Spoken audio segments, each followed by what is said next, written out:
Magandang araw ho sa inyong lahat mga kapatid. JDB po ang inyong abang lingkod. Pero pag-usapan natin ito, si PBBM po ay papunta po ng Laos. Okay? Kung ano ba bigkas doon, bahala kayo sa buhay nyo. Masalam ko, Laos. Diba? Ang kapansin-pansin po, ang kanyang itinalaga po na caretaker, hindi na po si VP Sara. Hindi na niya ibinilin dito. Ako naman, di ko naman alam yung pangyayari yun. Lagi naman kasi akong tulog eh. So, kaya ko lang naman po ito nalaman. May nag-message kasi sa akin. At eto nga po yung ipinadala. Ang sabi dyan, Executive Secretary Lucas Bersamin, Justice Secretary Jesus Crispin Remulla, and Agrarian Reform Conrado Estrella will serve as caretakers of the government while President Marcos is in Laos. Sabi po ni PCO Secretary Cesar Chavez. So magbibiyahe po si PBBM papunta sa Laos para po sa ASEAN Summit. Pero dati-dati nga raw, si VP Sara yung ginagawa niyang caretaker. Diba? Pero alam niyo ho nung mga nakaraan, dati mag-isa lang si Sara o dalawa sila ni Bersamin, tapos nandiyan na si Estrella, diba? Pero ngayon, out of the picture si Sara. Ay bakit naman po nagkaganon? Well, palagay ko maganda nito, tanong ko sa inyo Kung kayo po ba ang presidente, pagkatapos ng lahat-lahat ng pinagagawa ng Kampo Duterte, di ba? Destabilization, habang sinasabi ni Sara na ang presidente ko ay si Bongbong Marcos pa din. Tapos yung tatay niya, yung kampo nila, di ba? Todo-todo ng paninira, pagpapabagsak sa ating presidente. Hindi lang sa gobyerno. They failed to put the government down. Now, titirahin nila personal ang presidente. Di ba? At wala naman pong instances na sumaway etong si Sara, si VP. Di ba? Kung tunay na kaibigan, etong si Loring, si Loro. Gagawin niya po yun. Di ba? Tapos bandang huli umamin, hindi naman talaga kami niyan magkaibigan. Ang kaibigan ko, yung taksel si Aime, wala pa noong araw, 19 kopong-kopong pa.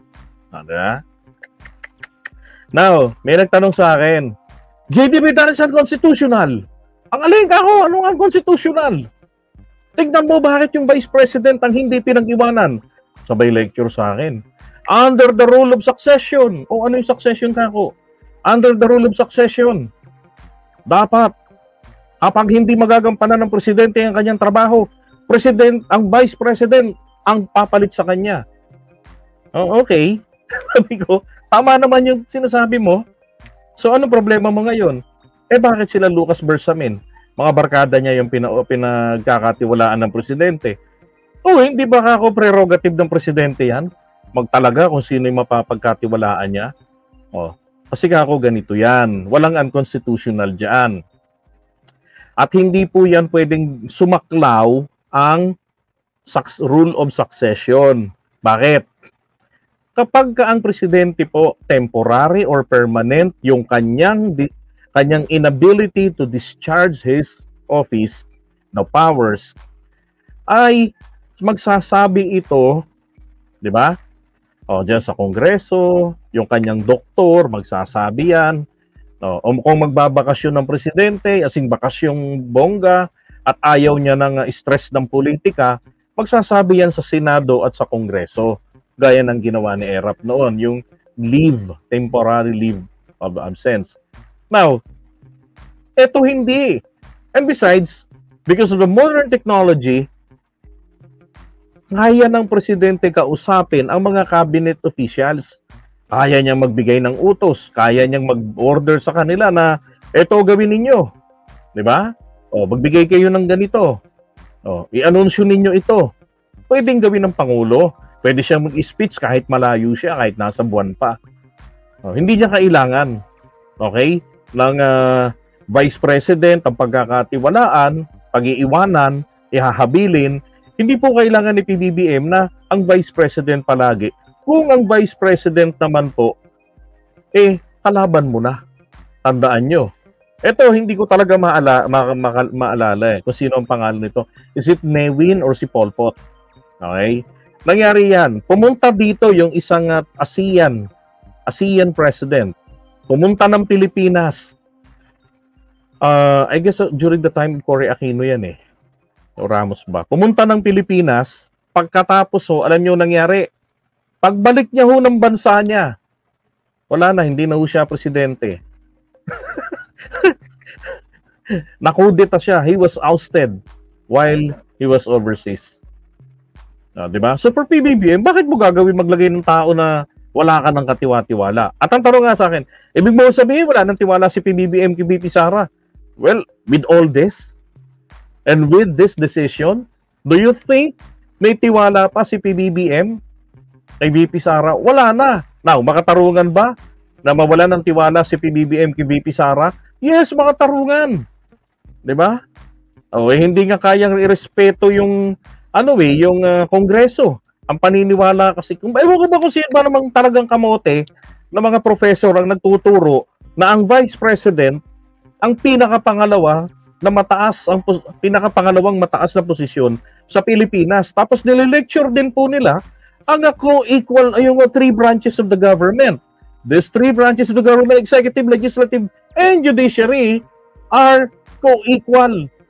Kung co-equal, bakit merong pangalawang pinakamataas? Diba? Kalokohan eh. Ngayon ako.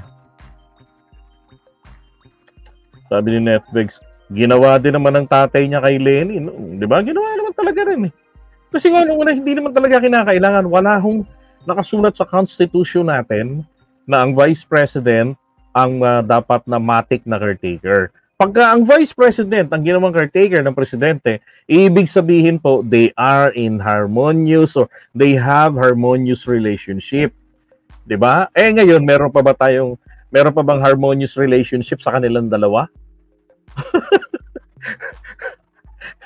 Diba? Nakakatawa na siguro yung sasagot na ng yes! Naku, untog mo ulo mo 3 beses. Kasi wala naman na po talaga. 'Di ba? Ang kakaawa nga Pangulo eh. Bakit? Ang tagal tiniisip-pusit ha? Anong ginawa namumusit? Since last year, 'di ba? Anong ginawa niya? Yung bata. Tsaka yung pulburon. 'Di ba? Ito macharap na baon, pang 1 linggo pulburon. Tangina ng buhay ito ko, hindi sana usapin ang issue ng pulburon or cocaine or coke sa Pangulo, sa paninira nila. Okay lang yun eh. Di ba? Okay lang yun. Pero alam naman po natin, pag sinabing pulburon, buti nga hindi naapektuhan yung negosyo ng mga pulburon eh. Ano nangyari? Ganun ang gawin niya, tapos yung tatay niya nguya-nguya din ng pulburon. Yung kapatid niya may bit-bit ding pulburon. Di ba? Tapos sila Maharlika yun ang isinisigaw o referring to cocaine. Diba? So malaking katarantaduhan yung pinagagawa talaga nila. Pero wala, tinitiis pa rin siya. Diba? Hanggang sa yung kick-off rally ng Bagong Pilipinas, dinaluhan niya. Tapos si Amy wala. Nag-aabang ata sa airport. Pagdating ng Davao City, ayun, nandun silang dalawa. Pagkatapos nung pagmura-murahin ni Duterte si PBBM, meron ba siyang ginawa? Diba? Sinita ba niya yung kapatid niya? Nag-apology ba siya on behalf of her family? Of her siblings? Or tatay niya? Wala rin. Pareho sila ni Amy. Amy naman. Pilit gina-justify yung ginawa ni Baste. Ayun, na-warningan. Wala rin tiwala sa kanya. Kasi hindi lang korting mangga yung mukha. Yung manggang maasim diba? Pati ugali, manggang-mangga. Mangga gamit. Okay? Again, ulitin ko lang, hindi po kailangan ang tatagubilinan ng Pangulo ay ang Vice President po sa tuwing siya po ay aalis. Mainam nga na ang kanyang pagbilinan ay yung kanyang pinagtitiwalaan sa day-to-day activities niya. Walang iba kung hindi po ang Executive Secretary. Diba? Dapat nga ang Vice President, palagi yan ang posisyon eh. Kaya dapat tayo mga Pilipino, block voting tayo. Kung sino yung presidente mo, ang kanyang vice president, hindi mo iboboto, matik na yan, bit-bit na yan dapat. Ang boto ng isa, boto na rin ng VP. Di ba? Para napakadali sa presidente na ilagay siya bilang executive secretary. In case na kailanganin na magkaroon talaga ng wag namang mangyayari, 'di ba, sa succession, then ito pong vice president na executive secretary, alam na alam niya yung day-to-day activity ng kanyang presidente na kanya ngayong papalitan. Temporary or in permanent nature. 'Di ba? Oh, pero kung kakatiwalaan lang, walang ganun. Okay? Oh, shout out kay Lourdes Sakamoto ng Japan. Magandang hapon sa inyo. Okay? Alright, so iwan muna natin ito. Iwan muna natin si Shimenet Puset.